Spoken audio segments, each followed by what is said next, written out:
Welcome to The Scoop with Dukes. I'm your host, Philip Dukes, a.k.a. DukesTheScoop. Check me out on Twitter and Instagram at DukesTheScoop. And please be sure to hit the like and subscribe button. If you have not become a member of the channel yet, go to the description and become a member. When you go to the description, you'll also see my promo code. It'll say DSCOOP, the letter D, SCOOP, and I'll tell you what that's for in a little while. But let's talk about Colorado. This is the CU Scoop. Let's talk about Colorado versus Delaware. Um, we've looked at the Colorado film. We've talked to Coach Prime. We've heard all the media pundits. We've heard everything. We know JuJu will get some reps this week. So now let's kind of dive into Delaware a little bit and what they have going on. So first and foremost, for those that don't know, Delaware is now a Conference USA team. They're FBS school now. They are actually in Conference USA. I just found this out. I had no idea, but Delaware is now a Group of Five school, and they are in Conference USA. So formerly a FCS school, and a FCS school has had a great amount of success recently as well. Let's pull up some information. We'll start here with the head coach. This is head coach Ryan Carty. Let's check my man Ryan Carty out. I don't know if y'all can see this well. Let's check this out. All right, so we got Ryan Carty right here. Ryan Carty, head coach. Let's do our research. Delaware alum and a member of the 2003 National Championship team. He's been the head coach since 2021. Now this is something I want to highlight. Back-to-back 9-win seasons for the first time since 03-04. So this team is going to be behind him. He's provided something that they haven't had since he actually was on a team that won a natty, and they won back-to-back 9 games in back-to-back years. Last year they opened up the season with 6 straight wins, and they've had 6-game winning streaks in the last couple of years back-to-back. Last year they put up 40 points a game in 6 games and had 3 contests with at least 500 yards of total offense. 11th in the country at 434 yards a game, and 12th in the country at 34.9 points a game. Now, that was against a lot of FCS competition, but offense is offense. Offense does travel.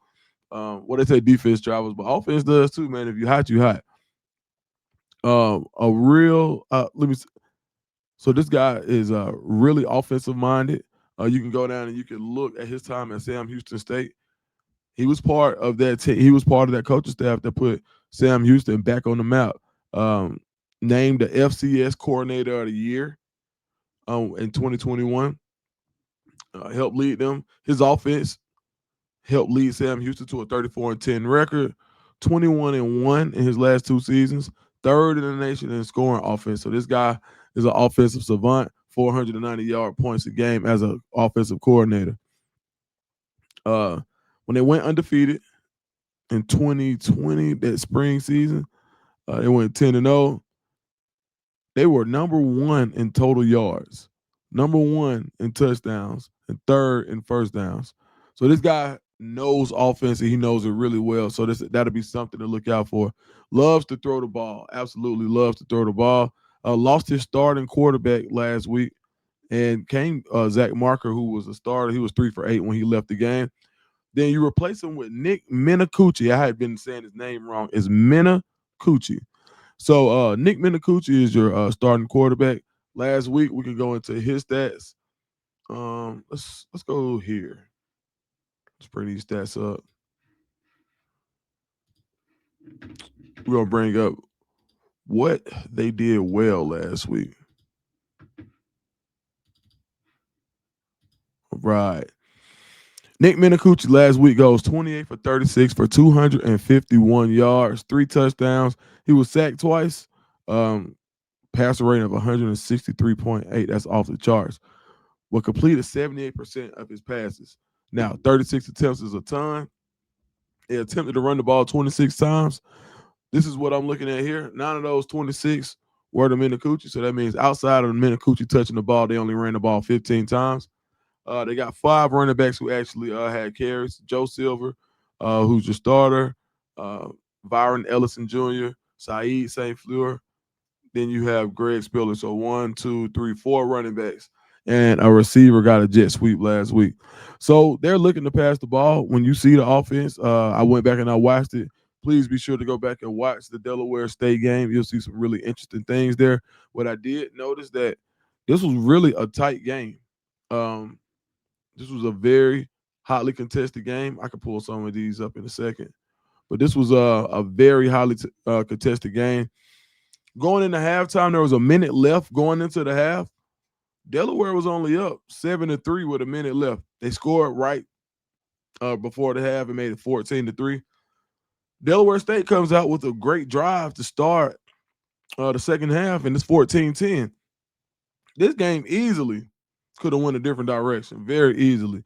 There was a 3 or 4, there was like maybe a 5-6 play sequence in the third quarter where the game just really got out of hand. Delaware State, Marquise Gillis went crazy. He had like 128 yards on 17 carries. They are susceptible to the run. A lot of that came from A gap. I mean, excuse me, or they ran in the A gap, which would be the two hole, three hole. Excuse me, one hole, two hole, three hole, four hole. But that AB gap is where they had a lot of success. So I think if Colorado can be firm at the point of attack, that's going to excuse me. If the offensive line can move people off the ball at the point of attack, I think that'll go well for Colorado. You got, especially rushing the ball. And what they were able to do, Delaware was so good in pass coverage, and they knew that Delaware State, that wasn't their strong suit. So they were able to drop that eighth man in the box, and they started to get way more aggressive to stop the run. Once they saw that Delaware State was going to be really formidable when it came to running the ball. Once they did that, they forced Delaware State in the turnovers, and you got 2 back-to-back turnovers, one being a pick six, and that's where the game got out of hand. This plays right into what Colorado wants and needs to do.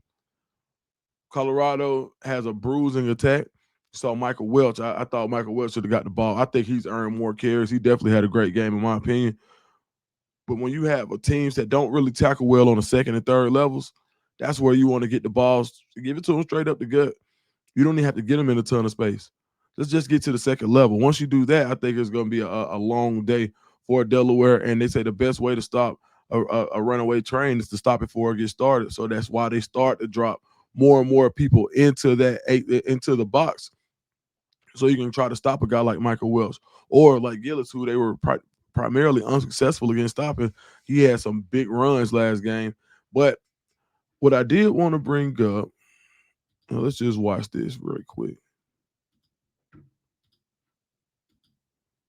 Won't take long. All right. Look at this sequence. 21-10 game.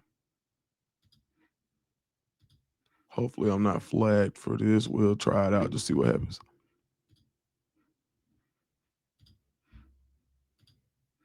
Let's watch this sequence.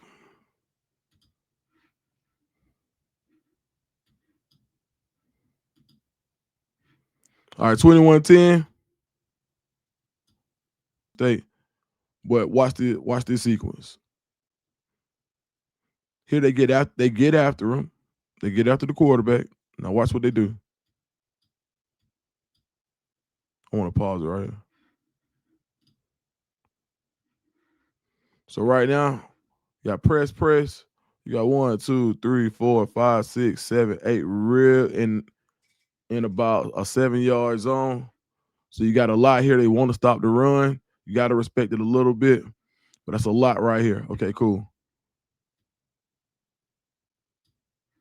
They get after the quarterback. They send 6. They say, all right, here we go again. This time they send 5. 1 comes delayed. That's 6. They don't tackle him. This is a bad series. This is where the game gets out of hand.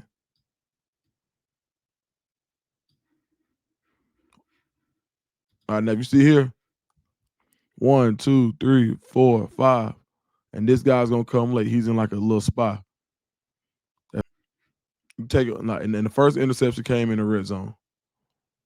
You take away those 2 mistakes, this game looks a lot different. So I think Colorado has a really big opportunity that if they could take care of the ball, run the ball, the way that they were pressing and sending six and leaving these guys in man coverage on the outside. And this up, Sincere Brown, they bracketed him last year. He only had one catch for 13 yards, but his teammate, I think, had like 170 yards against Delaware State, something crazy. But that was primarily due to having to keep two safeties high. So I think what all Colorado really needs to do is play their game, right? Run the ball.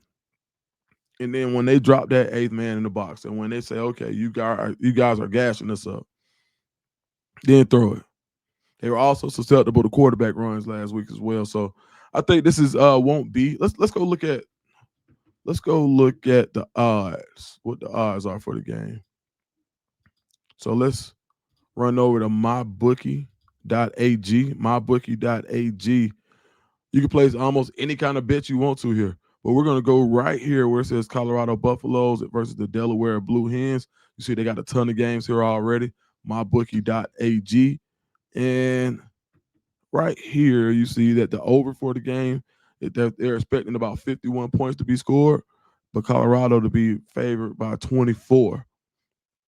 So I think that tells you that they're expecting like a 38-14 ish game, 38-13, somewhere like that. I think it could get even more out of hand, especially if they drop that safety earlier. But if you do want to place a bet recreationally on not just Colorado, you got the Eagles, Cowboys tonight. There's a lot of stuff you can bet on. Use my code at mybookie.ag. Use DScoop, the letter D and SCOOP. Use my code and go have fun and win some money. They will they absolutely will match your initial contribution. All right, but guys, yeah, if you have any questions or anything you want to bring up about this game, man, drop it below in the comments. And what I'll do is I got a pro football focus. So this is what I've been working on. So I got like I always last year we got a pro football focus premium. So we're able to go in and look at some stats. So I'll probably be dropping another video a little bit later on today where we'll dive into the PFF grades for Colorado offensively and defensively and see what they need to do in order to be better so they can dominate this game. I'm your host, Philip Dukes, aka DukesTheScoop. Thank you for your time. I am out.